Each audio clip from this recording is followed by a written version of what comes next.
WWTD this week. First thing is, if you have not checked out last week's audio podcast, go check it out. It was an awesome show. We delved into the multifamily arena a little more so than we have in the past. It's a facet of real estate that we're planning our entry into in the next downturn, but we obviously are paying attention to all those people that are kind of moving and shaking and doing big things in that arena right now. And I had a fantastic interview with a friend of mine who's doing some big things down in the LA area. So go check that out if you have not already. I know a lot of you have, and I've heard great responses, so I just want to remind the rest of you to do it if you have not already. Now, this week's WWTD, drum roll. We're going to talk about realtors. You damn realtors, I tell you. It's like as soon as I start to like you just a little bit, one of you has to go ruin it for the rest of them.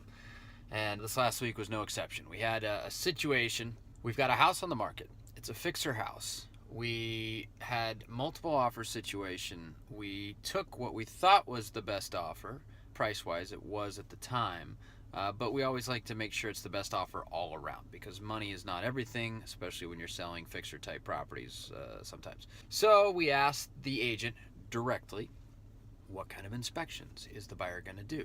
And the reason why we asked that question is because we want to know how qualified they are, right? If you ask that question, depending on their answer, you get a pretty good idea of who the buyer is as far as their level of competency with this whole rehab game, right? Or the fix and flip game or construction game, whatever it is. And so the agent said, oh yeah, they're just going to do a sewer scope and a radon test. That's it, right? Well, the radon tests seem kind of weird because nobody does radon tests around here for a fixer type house. Unless, of course, they were just looking for a way to potentially, ask for a $1,500 reduction if the radon was high. So I was thinking, okay, well, maybe that was their tactic to get $1,500 off the sewer scope.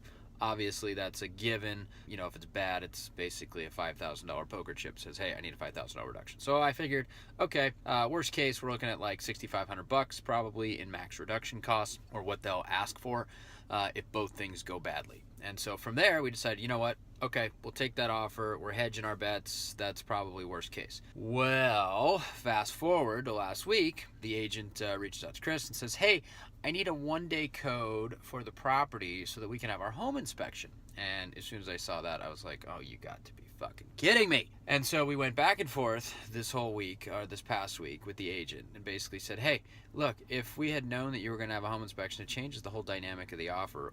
I probably would not have taken your offer because I would have known what we're getting into, which is dealing with idiocy, right? And then this is the worst part. First worst part is that she literally told Chris that we were only going to have 2 inspections, radon and sewer scope. The worst part than that is that she said to Chris, oh no, they were always going to have a home inspection. Sorry for the confusion.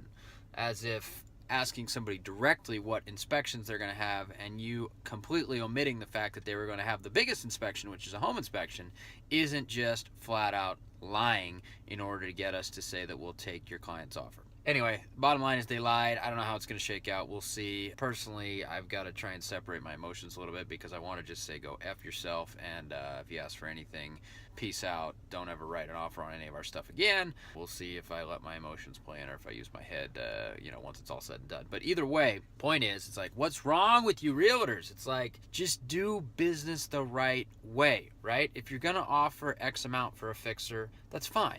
And if you're going to have a home inspection, that's fine. But don't lie to the seller to get me to take your offer in a multiple offer situation and then go back on that and pretend like we never had that conversation. And it must have just been confusion on our part or miscommunication. That's their favorite one. Oh, we must have had some miscommunication. As in, you fucking lied. That's a miscommunication. But anyway, I'm dropping a lot of F-bombs. But I'm fired up at Realtors this week. It's very simple, people. Do what you say you're going to do, and that's it. And don't make things up or, try and get all slimy about things or play this game, especially with us, because it's like we know the game better than anybody. And so when you start putting this BS in there, it's so obvious. You're playing the game that we're the masters of, but you're playing it so terribly that I'll never do business with you again. So, realtors, quit messing it up for all the other ones out there. Do good business. If you say you're only going to do certain things, do those things. Don't then layer in other things. Oh, my favorite part was she had a conversation with Chris, and she was propping up the possibility of asking for a big reduction because of the issues found in a home inspection that they weren't supposed to have, right? It's a fixer. It's a complete fixer house. So don't send me the inspection report and tell me about issues that the home obviously has and then use that as leverage for a reduction. It's just like, come on, people. Really? Really? Anyway, that's this week's WWTD. As I always say, I may not walk on water, but I do walk on my own job site. See you guys next week.